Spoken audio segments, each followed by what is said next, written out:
નમસ્કાર મિત્રો, આજના સમાચારમાં તમારું સ્વાગત છે। દેશ, દુનિયા અને ગુજરાતના તાજા, મોટા અને સૌથી મહત્વના સમાચાર જાણીએ તે પહેલાં તમે ચેનલમાં નવા હોય તો ચેનલને જરૂરથી સબસ્ક્રાઇબ કરી અને વિડીયોને લાઇક કરી દેજો।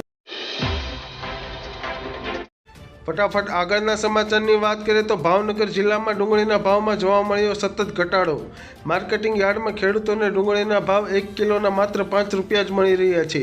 ડુંગળીના ભાવ 100 રૂપિયાથી 380 રૂપિયા સુધીના જોવા મળ્યા છે। ખેડૂતોએ મહામહેનતે વાવેલી ડુંગળી હવે ખેડૂતોને રડાવી રહી છે।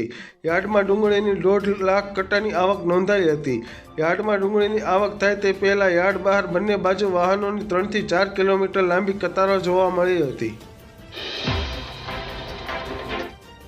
આગળ મહત્વના સમાચારની વાત કરીએ તો દેશ અને ગુજરાતમાં કોરોનાના કેસ વધી રહ્યા છે। ત્યારે કોરોનાના કેસને લઈ આરોગ્ય વિભાગ પણ એલર્ટ મોડમાં જોવા મળી રહ્યું છે। અમદાવાદમાં કોરોનાના કેસની સંખ્યા 33 પર પહોંચી ગઈ છે। વધતા કેસ વચ્ચે તંત્ર એલર્ટ મોડ પર જોવા મળી રહ્યું છે।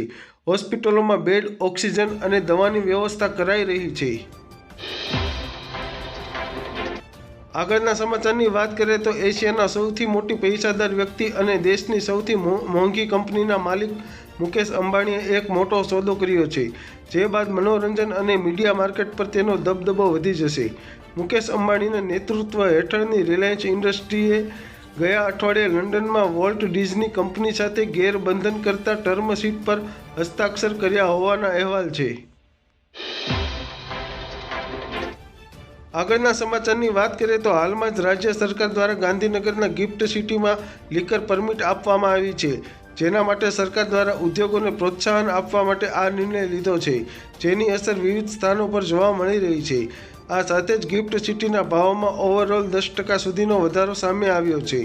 ગિફ્ટ સિટીમાં લિકરની છૂટના નિર્ણયથી એક જ ધડાકે રિયાલિટી સેક્ટરમાં તેજીનો માહોલ જોવા મળી રહ્યો છે।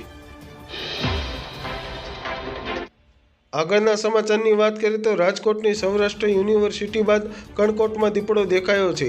કણકોટ પાસે સ્થાનિકોએ જાણ કરતાં વન વિભાગની ટીમ ઘટના સ્થળે પહોંચી હતી। વન વિભાગે દીપડાને પાંજરે પૂરવા માટે સઘન મહેનત હાથ ધરી છે। છેલ્લા 10 દિવસથી વન વિભાગ દીપડાની શોધખોળ કરી રહ્યું છે।